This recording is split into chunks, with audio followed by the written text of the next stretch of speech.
Ekainaren 8an Elizbarrutiko familien topaketa ospatu zen. Familia pastoraltza gaur egun dituen erronkei buruz hitz egin ondoren, sendiek Onferrando Prado gotzainarekin hitz egiteko aukera izan zuten. Ondoren, Mikel Iraundegik familia pastoraltzaren gaur egungo egoeraren nondik norakoak azaldu zituen.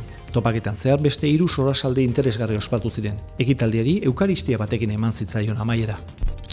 Denbora luzez isilik egon ostean, Xabier Alvarezek bere biraitonaren bidea jarraituz eta talde fin baten laguntzaz Donostiako Katedraleko ordularia berritzari ekin zion.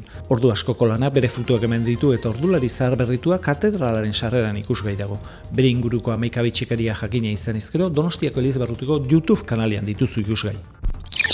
Jada hemen dira urtero Elizbarrutiko udako ikastaroak. Aurten 2 adituren eskutik ekainaren 24, 25 eta 26an puri-purian dagoen adimena artifizialaren gaia jorratuko da. 3 jardunaldiak Donostiako seminarioan ospatuko dira goizeko 10:00 ordu bata bitartean. Izen ematea zabalik dago. Animatu eta parte hartu!